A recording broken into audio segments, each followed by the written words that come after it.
When it comes to EVE Online, every player wants to know the most effective tactic available. You want to know the meta. The meta controls everything. It determines what will and will not happen. Knowing the meta will alter your views, make you question your reality.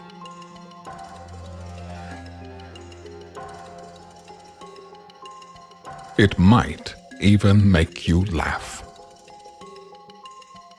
And now, you're part of it. You're watching The Meta Show.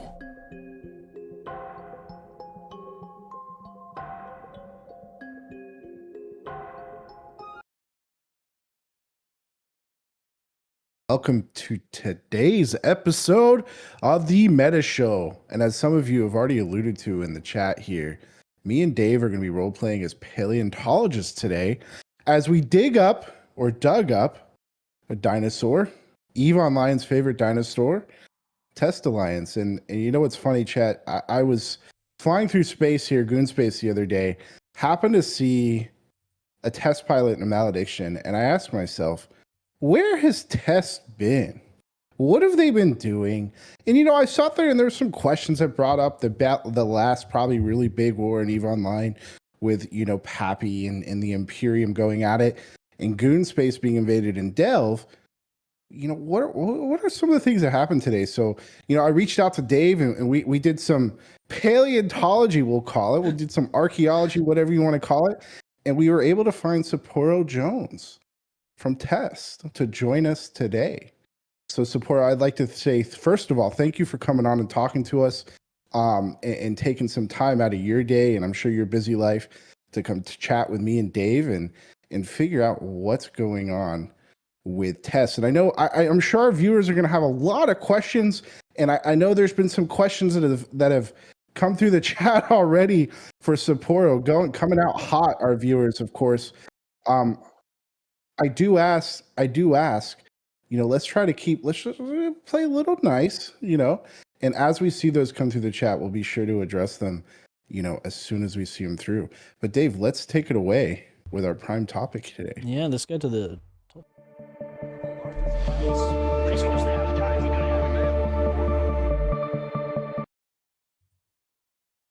and it's back. So top story, I always forget that it's top story. So thank you for correcting me, Dave. Say prime topic. I think I just made that up in the last 30 seconds there. So normally when I have guests on, I'm usually like, hey, let's talk a little bit about yourself and tell me a little bit about you, Sapporo. But it's kind of what we're gonna start out with today is let's talk about you a little bit, because I'll be completely honest with you. I've been playing EVE probably 10 plus years. I had no idea who you were. I was like, who is the leader of Test Alliance? So you've kind of been like running it behind the scenes, that kind of thing. So tell us a little bit about you, Sapporo. Sure, I'll agree with Shakespeare. Brevity is the soul of wit. I'll keep it real short. I started playing consistently in 2007 in LoSec. Started a corp with some friends. Didn't really know what the liabilities of a corp were at the time. Got war decked out of existence. It was real sad. I spent some years following a friend of mine to different corps in EVE, doing some different stuff, trying ganking near Heck, trying the first iteration of factional warfare. And then a Reddit post alerted me to Dreadit's existence, and I joined Dreadit, and I've been in Test since 2010, about August of 2010.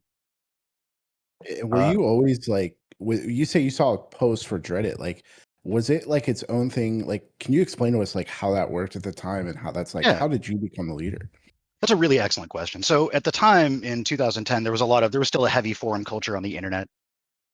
There was lots of very popular forums like the Ars Discordia, the Ars Technica forum had a lot of people that were interested in playing EVE. The Penny Arcade forums had a lot of people that played EVE. Obviously, Something Awful forums had people that played EVE. And Reddit didn't really have like a representative corp, like an organization that was the Reddit organization. And so that got started in, I believe, April of 2010 with the founding of Dreadit. There was a big like PC gaming post and that got a lot of traction about Redditors joining Eve and joining this organization and being the Reddit organization. And that got a lot of people in the door. There was another post later that year as Reddit was really established and starting to live somewhere and having formed its own alliance that got my attention. And that's when I joined. Nice. At the time, Montolio was the executor. Really, really smart guy. I've really never seen anybody do statecraft quite like that guy. He's really, really just an impressive leader. And I joined as obviously a line member. And then at the end of 2011, I became a junior diplomat for our Diplo team. My first real space job. I sort of Peter Principled my way up the ranks over the years. As people left because of inactivity or wanting to go do other things or joining other organizations, I would volunteer for those posts because test was a fun place to be and we needed people to do things and I had a lot of free time. So over time, I became the head of our Black Ops group, a Diplo, a military director, and then finally in 2014 in November, the executor of the Alliance. Yeah. And I have been, for better or for worse, the executor of test since 2014. You've been just running the show, man. And it's been quite the storied show for sure since 2014. I think many of us in the chat, myself included, have had experiences with tests. And I think, honestly, sincerely, like, Eve is a better place when test is around. No matter Test what is your researching, feelings. yes. That's right. When test is a major player, and I'm really hoping, like, it's like, man, it feels a little like we're missing something. So seeing some peeps in space again, seeing test in space again is really a good feeling for me. But yeah, go ahead, Dave.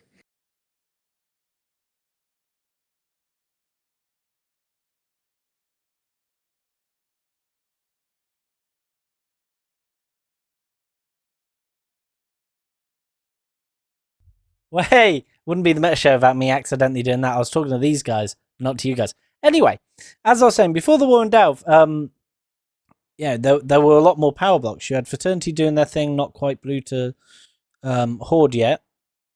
So I'm laughing at that chat. Yeah, you had Test down in the southeast doing their thing, fighting with Horde. And some peacetime skirmishes with goons because they were blue but not blue. Blue troll. And then you had at a time you had GOTG up in the north, so it's a much more interesting place than it is now, where you're either with Horde or you're not. So yeah, it'd be nice to see Test back and kicking ass. Oh, I totally agree. Yeah, and it is nice to have test back in its current fashion, and it is on the grow. Awesome. It's awesome to hear. And we're gonna get, and I'm sure chat has some questions about, I think somebody mentioned about 30 people being in fleet. We'll talk about what Test is doing now and maybe a little bit of Sapporo's vision for the future of Test a little bit later. So please get into that. But no, I think we have some questions like around kind of more towards what Test's, relationship with the Imperium has been. What drove, and I guess my first question is, as we move into this, is what kind of drove that decision? Can you give us a little backstory to why did Test want to invade Delve and bring in everybody else? The whole coalition that Test kind of spearheaded there. Yeah, that's a great question. So, I mean, every alliance that you grow, I think ProGod said this to me as we were moving into the South and really picking up steam, that at the end of the day, all these numbers have to be used for something. All these people that you recruit, all of this stuff that you build for war, all of it has to have a use. You don't just build it for nothing. So eventually, you have to do something with that machine, or there's really just no point in doing it at all. So at some point, there has to come a time where you pick up and you go to war against somebody.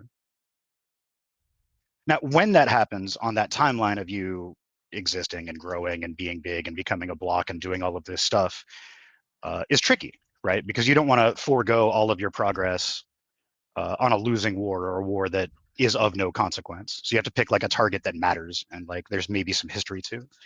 And then you got to tilt at that windmill, for better or for worse. You got to do something. You have to get up off your ass and go to war.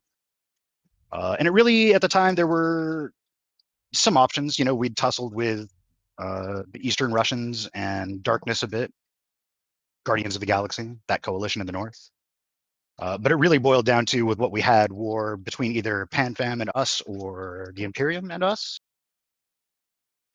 And there's a lot of history between Test and certain members of the Pandemic Family coalition. And we had worked with them, you know, pretty well. And while they were certainly a target that we were thinking of to throw our dudes at and our assets at, the prophecy for Test is that it will rebuild and war with goons. And we had to make good on that prophecy. It is set in stone. And so we picked goons to rumble with, as is tradition. Now, there's a Is that lot of like- people that were in Test at the time that had a long history themselves with the Imperium and goons. And so this was not like a difficult sell.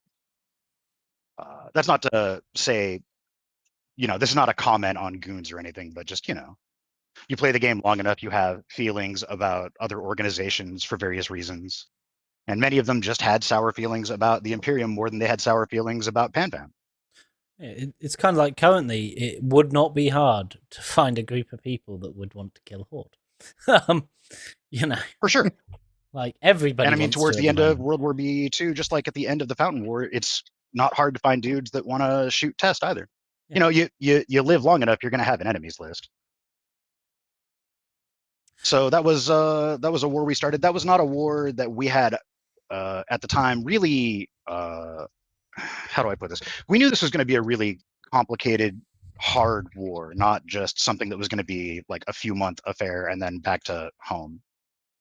So there was a lot of like moving pieces to it, coordination, buildup of assets, buildup of yet more assets, and then losing those assets and resupplying them as best we can. It was a very interesting war with a lot of different.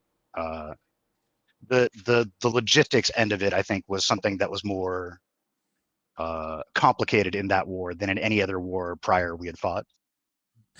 I personally, on the Go note ahead. of that war, don't think we'd see another Oh, no, one go ahead. like it as well, because it was at a point in time where every Eve player essentially had nothing to do in real life. So you had, Yeah, and the biggest names in the game wanted something big Yeah. to do, and many of them wanted something big to do that they could end their Eve career on, right? You know, a lot of people were looking to retire. We had some big names in Test that were looking to retire, and they wanted one big war to go out on. And so we had, I'm sure, just like the Imperium, a lot of people in the Imperium that wanted to have one big spectacular thing to, you know, ride off into the sunset after. I mean, a lot And of that them definitely came back played a as part. well for it. It brought a Oh, lot yeah, of people absolutely. back. That's right. You guys had V back, didn't you? V, Lazarus Talraven, Adge came back. A lot of people, quite frankly. Too many to name. Do you Yeah, it's a ever big really event people want to retire be a from part it? of. That's one of those very real Eve is real Mhm. moments, right? Oh yeah, definitely. And it's one of the longest wars in Eve, I think, because it was over a year. So it's quite long for a video game, quite frankly. It was really interesting for a lot of reasons. I think one of the big reasons that it was so interesting with the people and their availability and the people coming back was that it sort of started with COVID. Yeah. And there was a lot of expectations about people's availability during COVID, right? Because there's a lot of lockdown, people working at home, sheltering in place, and et cetera. And you would expect then that some of those people would have a lot more availability and free time to log in, or even while they're working, just idly F1ing every now and then in a fleet. And at least for the start of that war, that is not what I observed. We did not have more people in fleet as a result of COVID. In fact, if anything, we had less people in fleet. We had less people doing the PvE stuff, keeping the lights on. We had less people mining. We had less industry availability. We had less pretty much everything as a result of COVID, which I found very interesting.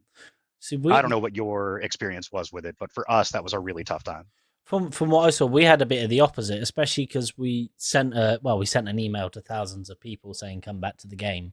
But yeah, I guess the Horn of Gundor. Yeah, we had a resurgence of activity because it was finally we're not just sitting. Well, we were still just sitting in Delve, but you know we're not sitting there just getting rich. There's actually something meaningful to be done. Actually, while we're on the subject, before we go too much further into this, I don't think I've spoken to anybody from Goons since that happened in a real, way that we're talking now. When the Horn of Gondor sounded, so to speak, how many people did you get come back? Like, was it a significant number? Was it just a handful? So I don't know the exact numbers, but I know Ascendance's recruitment didn't stop working for an entire week of people returning to the game. Oh boy. There was a definite influx, even from our corp, where compared to other ones, it's quite young. It massively went up. I mean, we had entire SIGs of people return. So So how many of those Delta people, if you squads. don't mind, I'm sorry to interrupt, how many of those people stuck around for fleets as opposed to just came back for the war and just kind of idled and disappeared? We definitely had quite a few of them stick around for fleets. There's even people in chat now that are saying they came back for that war and just didn't leave. That's so cool. Eve is pretty much the only game where that's a thing that happens, where you can do that and pull people in for big events like these. It's very exciting. Yeah, and as I said earlier, big names came back and they're still popping up. Like Lazarus Talraven is still turning up. He turned up in one of my fleets when we started attacking Horde. So it brought attention back to the game, definitely. And it brought new people in. I know a lot of new people that were in my court that joined because they saw M2, because they saw the Battle of FWST and all that, and went, "Oh my god, that is cool." It's moments like that that cause people to come to the game. It's that spectacle of Yeah. those nullsec wars where you have everything on field and you're all in on a fight or an event or a set piece, whatever. And everybody talks about this for years afterwards. These are the events that sell subscriptions to Eve and get people into your alliances or organizations. It's very exciting to be a part of. I completely understand. I mean, when you have basically 3 big engagements in one war that pretty much smash records, it's going to draw some attention. 100%. Like, do you think on all this, Sapporo, the question I have for you is we look at the war and we have those engagements. You brought up M2 Tech, right? And FWST, and there were some kind of controversial things that happened from a mechanic standpoint, EVE Online, with we all know that maybe you should have your supers in position first, et cetera, that led to maybe the outcome changing. From your standpoint, from test standpoint, is there anything that you would do different if you had a magic wand now, knowing what you know, having that hindsight? Then, and I know you're not you weren't the face. It was you Villy, Pro God Legend, that kind of thing, kind of running tests, or at least from what I saw on the outside looking in, running tests. But is there anything you would do different as the executor and the final save per se? Yeah, that's a fair question. There's definitely a few things I would have done differently, and I mean, certainly I had probably more of a voice in these things than I thought I did at the time. But certainly, one, defining our war goals clearly is a very important thing that we definitely botched at the start of that war. Villy, and this is not a knock on Villy. He's a good dude. He worked really hard for us. He put a lot of time in. He really is a big reason that we grew to the size we did and had such talent as we had. But when he was speaking off the cuff in an interview declaring it a war of extermination was a bad idea. And not a very attainable war goal for that matter. There's lots of different ways that it could have been presented or thought about or planned out or even discussed. That really hurt us in the long run. Not having any real defined war goals definitely hurt us. Another thing I think hurt us was, and I wasn't in all of the privileged chats because I firmly believe that there were a lot of people in these very specific chats, the FC chat, a lot of the coalition exec chats, we had some really smart people that were calling the shots, and I really thought that I would be getting in the way of their work, so I let them cook, and I also kind of regret that. But there was no, as far as I'm aware, direct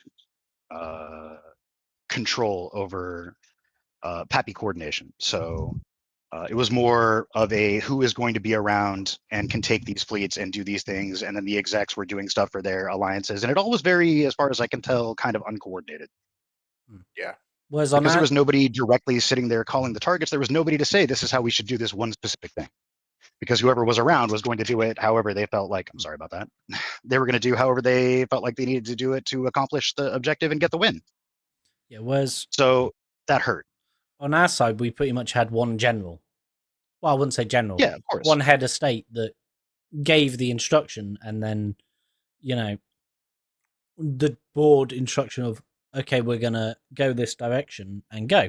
So from like my point of view, we had for instance, the Keepstars, we had a set way of dealing with it.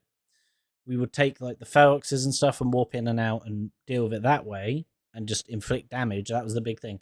Just inflict damage, because we're not going to save the stuff. Inflict the damage. Yeah, that dictatorial control proved to be an advantage. And then in big situations like M2, as I said off the stream, there was one person calling the shots per se, but he still sought a device. But we still had that central, okay, I'm making the decision, rather than sitting there going, should we do this? Where should we do this? You know, it was okay, we're going to fire these doomsdays. The second fight, there was a bit more of a meeting around it and how are we going to do this? But we still had that one person in charge in the end going, right, we have the plan. This is how we're going to do it. Go do this. Rather than 5 different people trying to do the same thing at once. I think there's a lot of, how do I put this? I don't think EVE has necessarily changed too much from the sort of high level, how you position your fleet and work with the other, to counter the other fleets and, work with your allies and stuff. A lot of these things are still very much the same. Like, when you have a timer, you want to be the first on field for the timer, right? Yeah. Or some other stuff like, you're fighting an enemy that always uses hybrids, so you want to make sure your ships are tanked against, kin therm damage. And these sort of little bits of wisdom that you pick up over time, not everybody has that or figures that out on their first go, right? And so you have kind of like a lot of new FCs or newer FCs that weren't around when those things were important. And so it's easy to make mistakes when the time comes to do these fights, to miss these little things that end up being very big things towards the end of the fight.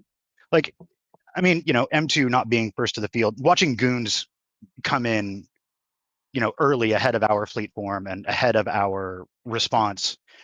I mean, you could see the writing was on the wall. We weren't in position or ready for that. And that definitely hurt as well. And that's just in a lot of ways, these mistakes are sort of live and learn things, right? Sort of coaching opportunities if they happened really any other time. But when they happen in the middle of a big war in these set piece battles where you've got everything on the line, it hurts so much more. Yeah, those are the sort of times where you need the people to be on the ball, essentially, and not room for the mistakes. And unfortunately, on the second time, for sure, mistakes. Now, listen, our FCs, and I'm not. This is not a like a rebuke of those FCs. Everybody tried their hardest. Everybody went in on this, wanting to achieve success, wanting to be the victor in these fights. But you just, sometimes you make mistakes, and gosh, you really feel it when the fight's done. Yeah. When you have your entire super fleet trapped in a system, it does not feel good, and you realize, you get into that post-mortem, you talk about it with everybody else, and you're like, yeah, gee, I should have done that. I should have signed in on the fort. I should have done these other things. It also then gave us a lot of free reign to, well, with your super fleets trapped, it gave us a lot of free reign to just go about Delve and undo some of the work that you've done. Because let's talk about the fleet. timeline of that real quick. Because as I remember that, there was a week or two where there was not a lot of counter progress made. Goons did not back cap a lot of those systems because they were tending to that super fleet camp in M2. What was that like for you? Wow, I lost my vendetta on a PL Dread Bomb, so that was quite painful for me. Feels great. I feel like you knew that already, Sapporo, going into this. I think everybody knows I love that answer. But no, it was quite interesting because we, of course, did spend some time actively camping it, and then after a while we went, okay, we can now just reactionary camp this, and that's when we started taking back some places or attacking some structures, because if your enemy's super fleet's trapped and you have a super fleet, you kind of have the upper hand. So it was a few weeks of constant camping and stress, and then it was just okay, FCs with cap keys, just watch M2, recon, watch M2. The second it looks like they're going anywhere near it, get on that. And which is what happened on that day the my super died. I think it was actually Test had dropped the Asbow that we're killing at the same time.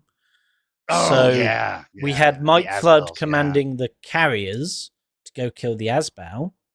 And I was sitting with the super fleet watching M2, and PL would have known that. And I went in and good night. So it was a lot of keep an eye over here, but also get some shit done while we can. So a lot of our internal messaging, and I'm pretty sure this is true for the other member alliances and coalitions that were involved in this, is that when we were going into M2 and ringing the doorbell and getting your attention and making it look like it was going to be a Supercap jailbreak, what was your messaging like? Did you guys know what we were doing? Did you think these were going to be jailbreaks at the time? We spent a lot of time poking with no intent to jailbreak, just to get you guys, focusing on that system and away from other things. How did it look for you guys? It was kind of we went with a treat every time as an attempt, just so the one time it is an attempt, you're not half-assing it. Sure, that makes sense. So we were very clear to the members that half the time it may not be an attempt, but that one time it is an attempt, they will get a load of capital kills and everybody will have fun. Okay. Did you guys feel any kind of fatigue from that, from the repeated attempts to more or less jailbreak, but not jailbreak? Not for the members. The FCs, we were getting a bit tired after a while, just because there was a small group of us that were up 24 hours a day, almost quite literally. Like I would be in. You'd have people in EU time zone that would go to sleep and wake up, and I would still be there, and I'd be like, I slept a few hours. But the members didn't, from what I know, didn't really feel it. They just saw it as fun. But I think that comes from us having such a wide player base in so many different time zones that it's never the same members really that have to deal with it. Yeah, chat. That's a really good point. Goons don't fatigue much, according to the chat there, Sapporo. So sure. Well, it was also. I know that we did have, even though we were, the explanation was very clear. Every fleet we take out, we're going to go do this thing. Maybe focus their attention over here and then do this other thing. And I think a lot of people understood, the rationale for it. But there were definitely people. I hang out in just fleet chat. I don't go to channel command. And I definitely heard a lot of people voice their concerns or complaints that this was just, it didn't seem like it was working, even though we were getting dudes out every now and then. And there was some frustration that it didn't feel like there was enough progress being made. So I was kind of wondering if that was sort of the same for you guys, but it sounds like, you guys knew what was up and it was on the defensive. So everything was kind of exciting. Yeah. To mention he must not be named, Mittens kept everybody's expectations quite clear. It's not going to be a quick resolution. Yes, we're camped into one constellation, but we will live. We can hold it. And while we're in here, we're going to make life difficult for the people attacking us, which we did. We did the usual. We used bombers to drop on people that were foolishly carrier-ratting and such. We had fun. We did fun fleets where we just jumped into T5Z in like Corvettes or whatever and had some fun. I saw you guys do a lot of T1 Desi action that did a surprising amount of work for just being like T1 Desis against even our strat comps. That was one of our structure defense ideas, was we take cormorants and we just warp in and out, especially if it's a fort with a PDS, because you're not going to stop the cormorants from leaving or coming back.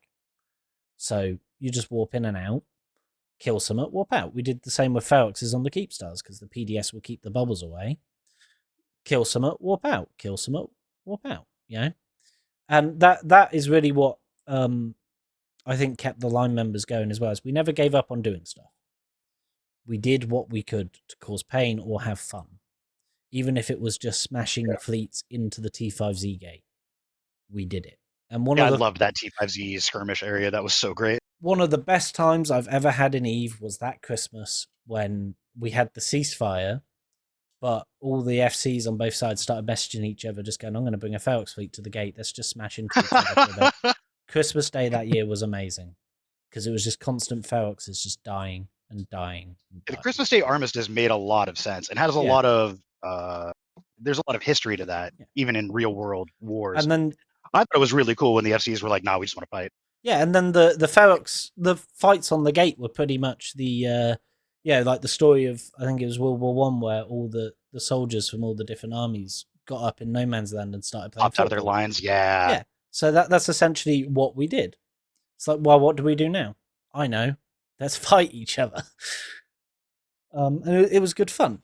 And that's the big thing as well. We were constantly there doing stuff. There was a lot of time where Pappy allowed their members to go crab and stuff, which it's like just going back to normal, not like you're at war, where we were constantly, let's fight, let's do some, let's bridge these dudes over here and just go have fun. Or if you're Bonga Longa, and if you're watching this, he did love ringing the dinner bell in ETAC V on that jump bridge just to get a fight.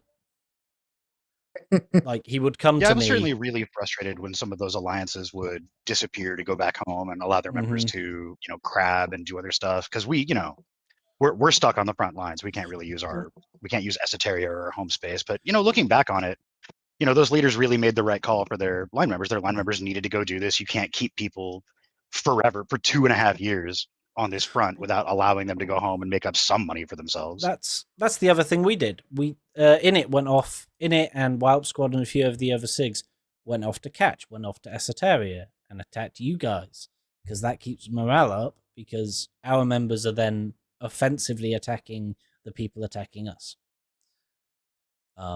One thing I noticed, and I did want to ask you guys about this. I know this is supposed to be like an interview with SapporoJones, but I love this discussion more. One thing I noticed, probably through the first year of the war, is that with all of the SOV changes in flood plans or whatever, but all of the territory flips, the PvE space shrunk considerably. And what I noticed is that a lot of Imperium was moving to high-sec to make money. Can you talk about the success of that real quick? Because I don't think that was as big a deal for null alliances at the time. I don't think that was on a lot of people's radar as an option in case of war. Everybody wanted to keep ADMs up. Everybody wanted to maintain the farms and fields. I think a lot of people didn't consider high sec or low sec a real option for their line members because of that. But Goon Line seemed to really make a lot of money and not have to feel the pressure from our coalition in doing so. Can you talk about that a little bit? Yeah, my memory's a bit sketch because I didn't deal with PvE stuff back then, but yeah, I know. Same. I just thought it was really interesting. I know some people that did do that. They went and mined in high sec, for instance, and then actually shipped the materials into 1DQ to build with. Or things like. Did you guys have in alliance or in coalition shipping for that sort of stuff? How did you work the logistics for that? Imperial Transcontinental Logistics. No matter what's going on. And that handled the sort of ancillary spots. That's really cool. So our shipping was never stopped. Taking notes. Yeah, he's like, this is how we attack. Look, I am taking notes, absolutely. When you see an alliance be successful at something that isn't on your radar, or maybe you don't think is something that you would implement in your alliance, but it works, it's good to get more information about that. Why not? Well, yeah, we have. And I think something else. I'm going to answer some. The who was interviewing who here question. The big thing is this is the first time in the last, was it been 3 years now, I think? 4, 5 even. That sounds right, yeah. Wow. That anyone's had a sit-down conversation. Yeah, I've never had an opportunity to sit down with goons in any space and I probably have and just missed it. But to have this conversation about what both sides experienced during that massive war, it's very interesting. Yeah. No, I think I was just going to say something to consider too when you talked about the high sec thing there. Goons were pushed back into a pocket. At that point, as far as ADMs and everything else were concerned, you have nothing to lose. You're already at the back end of it. So why am I going to focus on ADMs? Why am I going to focus on these things? Just go make ISK how you can make ISK and do what you can to try to stay in this fight and drag it out as long as you can and hopefully win, right? See, the thing, for sure. The thing I did do, sorry for interrupting, is I had an ult in Brave. So I just made ISK on the ult in Brave. and then Smart.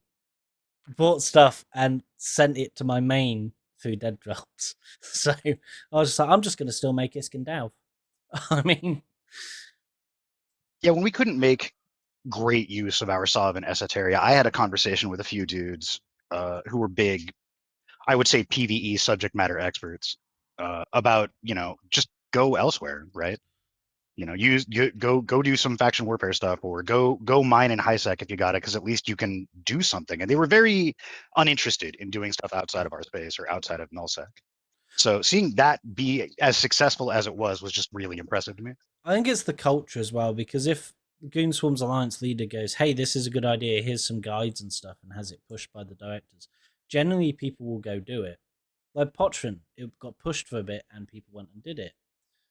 Faction Warfare, we asked people to go do Caldari, and I think it was Amar, and they did it.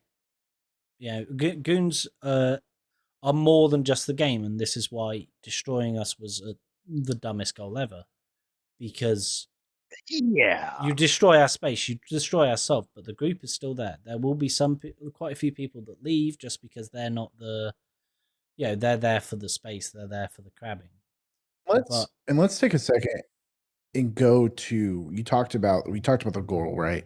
Destroying all goons, right? Like, and we talked about, that decision was kind of made for you.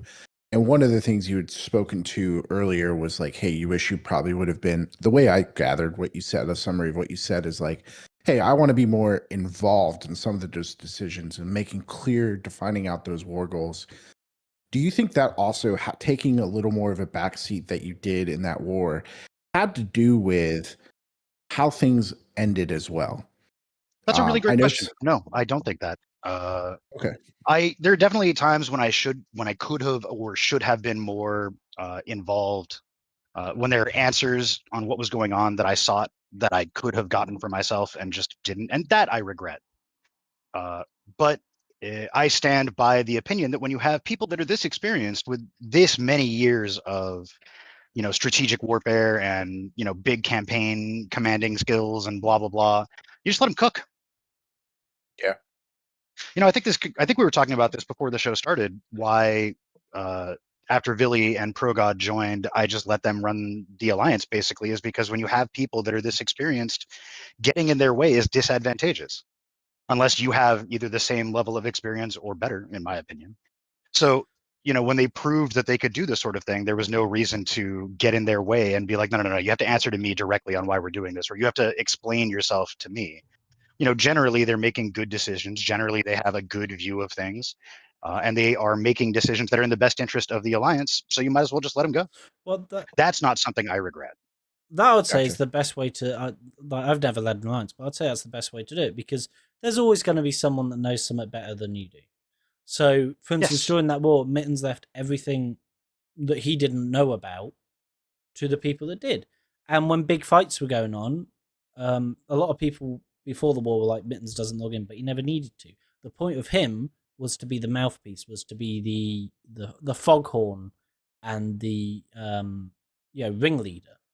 You don't need that in peacetime. But when the war started, he would hop in a command channel and go, what do you need from me? And most of the time it was, you're our ping bot, because people will jump when you ping. That's what you're going to do. He would never go, well, I'm in charge. He never once said, I'm in charge. Not in a fleet anyway. There were other times. But, right. Were you... So, I have one question, though. Sapporo, were you... Somebody talked about... Well, I have more questions than one, but I do have a question a little bit off the topic a little bit. But so a lot of people in chat have been talking about 1DQ and that Tess wanted to take 1DQ. Did you get an opportunity to shoot the 1DQ Keep Star and kind of like relive that moment here recently? That's a great question. I was not there. No, that was not. I have the. I live on the West Coast. I don't want to say where. Though I think everybody knows already. And so that can be an advantage and a disadvantage, right? For that timer, that was disadvantageous for me. I was definitely not awake or around my computer for it. I am, though, for what it's worth. I thought it was a really cool idea. You guys letting everybody come by and shoot it in Rifters, that was actually really cool. Yeah. No, that was just saying there's an opportunity there, right? I think no, it was neat.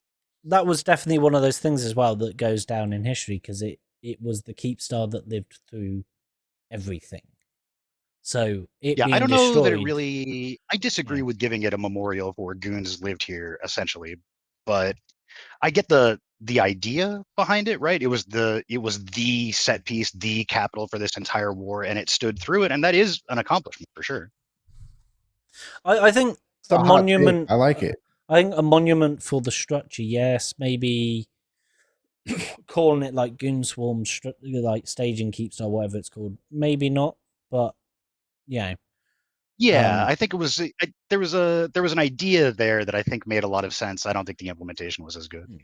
But like maybe in the description explain what it was, but maybe wreck of staging Keepstar or something like that. I don't know. I'm not a that Yeah, no, I get you. Like this was the headquarters during a war or something. Sure, Yeah. like there's ways to make it work. It just felt like the way it was put into the game is not as great.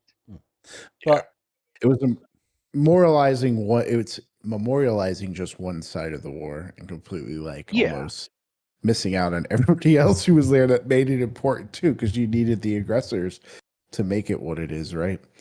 Yeah, I mean, even mid-war, CCP was trying to, capitalize on, this being a big event that everybody was trying to be a part of.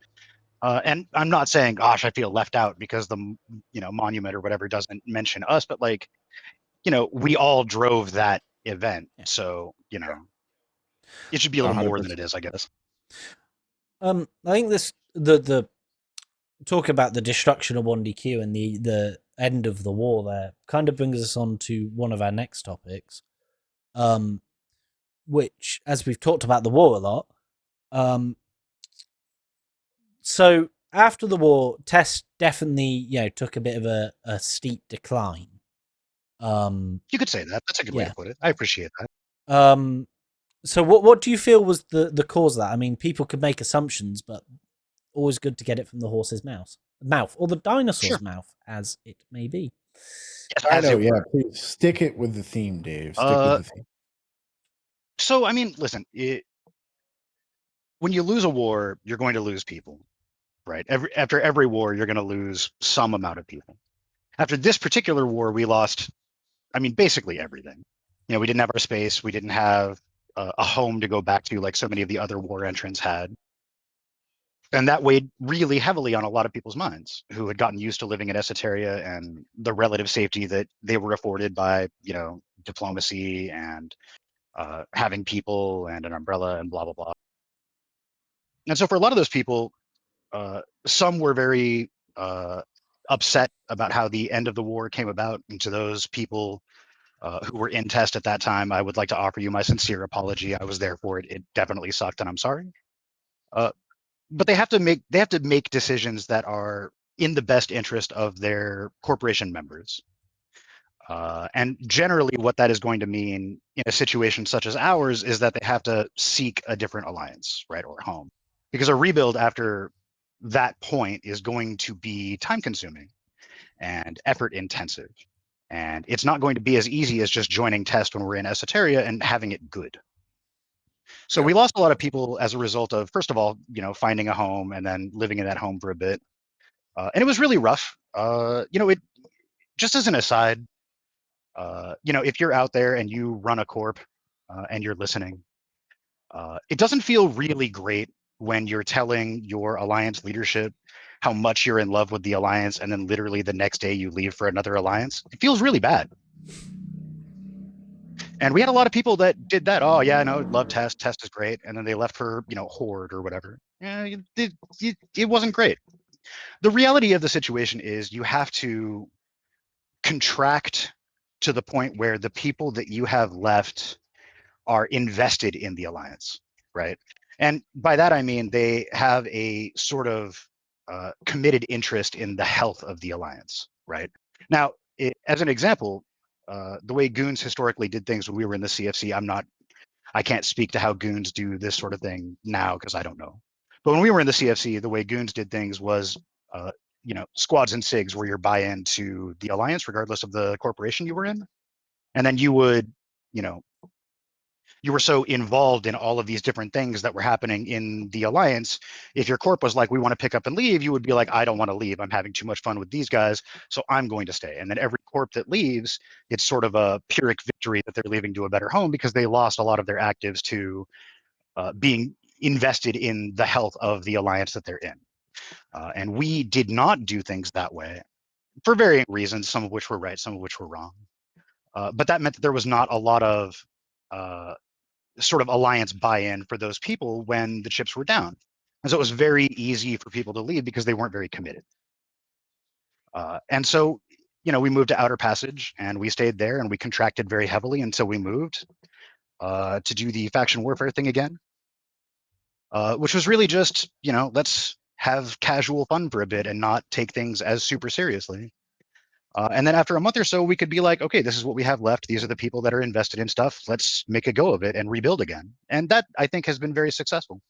I believe that decision-making process, even though it is difficult if you're a line member, because it can look very much, for all intents and purposes, like your alliance is just going to die and you're just going to ride it out. But Test always rebuilds, and we are rebuilding again. And I think history has exonerated that decision.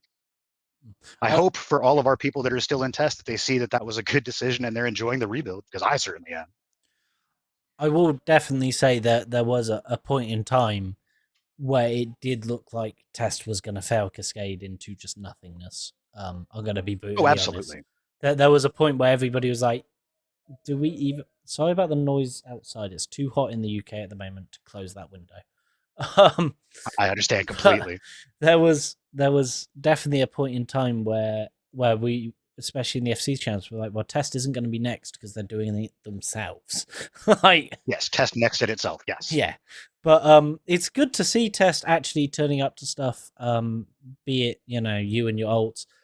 Sorry, I had to make that joke. I never get tired of that joke. But it's good to see them. I would use the words clawing your way back in, essentially. We've done the rebuild thing a few times in our existence. I've been around for a few of those rebuilds, possibly all of them, depending on how you look at it.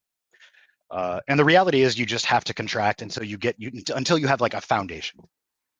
And then at that point, it's very cool. You have these opportunities to try stuff in your organization that you've never maybe had the opportunity to try, and maybe wanted to try structurally or organizationally, and maybe use those things to rekindle interest in the alliance and get people more excited and involved than they were before. And there's real like excitement in that sort of ground flooring, a new beginning for an old alliance. And I think the people that we have that are active now, most of whom I believe were there for it and definitely saw that and stuck it out as a result. It really does feel as though, while yes, this is another rebuild, this is really a more, what's the word I'm looking for? People are more excited and involved in this rebuild than I think I've seen in previous rebuilds. It took a lot longer to get traction on those rebuilds, getting people to buy in and getting people to trust leadership and, get over these feelings they had over the, last war or whatever. It was a lot easier this time. People, understood the reasons for how we got there, and they were interested in helping us not be in that position again. And that's great. What is so Test rebuilding? And chat's generally positive from what I'm seeing about Test coming back. I know some of it's like, well, Test is next. So they're excited, like, hey, Test is coming back to the scene. Maybe we'll see Goons and Test go at it again, the Imperium go at it again. Who knows? But can you shed some light? And obviously, like, there may be some things you want to share. Maybe you have some tricks up your sleeve, whatever.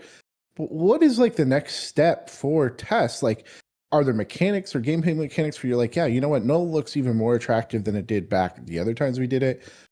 Do you want to have Sov again? Or do you want to turn into something more like maybe the Snuffs of the world or the Big Abs of the world or anything else like that? Oh, that's such a great question. I hope they're listening. I am so jealous of what Big AB and Snuff have just as a player of the game. I generally feel Nullsec in its current incarnation offers much less to the individual player than I think it ever has before. And I think a lot of the content that Snuffed gets and the things they do are very appealing and exciting. It's very content on demand. It's less, constantly worrying about dumb sov timers and time zone tanking and stuff like that. It's just going and ganking stuff, and that's fun. Big AB living in Turner and having all of those wormhole opportunities and being the big dogs in lowsec right now, very exciting. I love that for them. It's great. I would love that for Test as well. Now, having said that, Test is a nullsec alliance. I've tried a few times in my history as exec to move Test further towards being sort of like ye old EPL or Snuff or Big AB, if you will. And Test would rather be a nullsec alliance, and I'm fine with that. If that's what they want, that's great. We can make that happen, and we can find stuff to do regardless. There's so many opportunities in this game for mobility now that didn't used to exist. The map is so much smaller than it used to be. So it isn't like, if you asked me in Esoteria, when we lived in Esoteria before World War B2, I would tell you the thing that I want most is to take this enormous pile of bodies and stick them in lowsec and go do fun stuff. In our current iteration, I think we're making very good use of the sov we have. I think people are happy with what they have.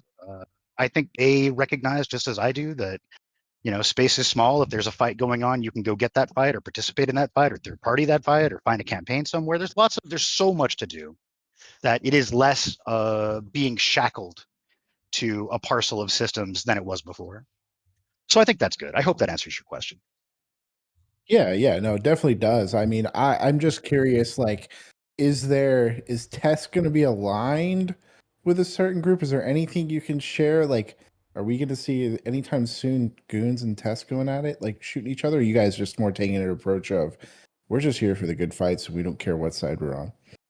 That's another great question. I mean, listen, yesterday's enemies are tomorrow's allies. Your alliance is definitely well aware of that axiom, just as we are.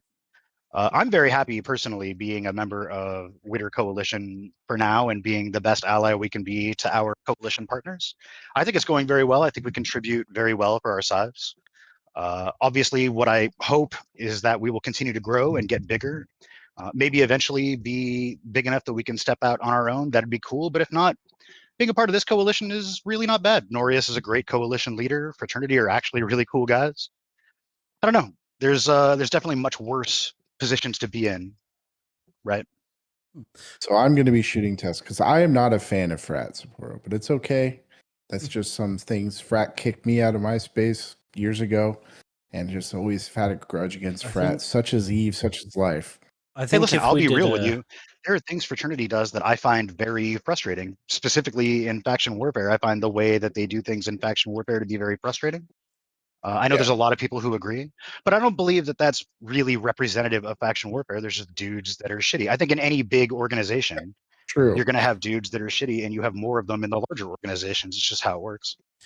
And Very true. Boulder makes a good point there. Winter Coalition is more than Frat. They're just the big. It is, yeah. It the also big dudes it also includes Test, by the way. Yeah. It's like, but it's kind of like when people talk about the Imperium, the amount of times they go goons. Like when Init was in goons and they would form a full fleet themselves and go off and do their own thing, people would still say goons. It's like, but it's not. So yeah, no, that's actually a really interesting point. I remember when we were in the CFC, the local chat is always Gurgoon pets. I mean, yeah, I've been called frat pets, but nobody has ever called us frat. They recognize we're Test. I don't know. It's weird. This is in this coalition. I think it's more probably because Test used to be one of the main heavy hitters in the game. Oh, certainly. But I don't think the local trash talk reflects you're just frat with a different ticker. I mean, at the moment, out of the Imperium, it's not goons I'd be afraid of. If I saw a Sigma fleet and I wasn't blue, I'd be running the other way. Just saying. Those guys are pretty good. Because Sapides is crazy. Well, Dave I think just loves Sapides. he's great. He's amazing. I think we're running out of time here. So thank you for coming on. Hope to have you on again in the future. Talk about a real Winterco pleasure. is This show is brought to you by Dreadit. Dreadit is recruiting. Yes, and talking about Winterco has actually given me an idea for another show, which we will work on. But yeah, it's been great. If anybody in chat is not from Test or the Imperium and would like that Alliance executor or high-ranking person to come on the Meta Show, get them to reach out. As you can see, we've done a little change on the show. Me and Keith are no longer going by the Goon Swarm things. We're just going by the INN title, being a bit more neutral on it. Doesn't mean I'm not going to make fun of people. But there we are. So let's go with some final thoughts, and let's start with our guest. Final thoughts.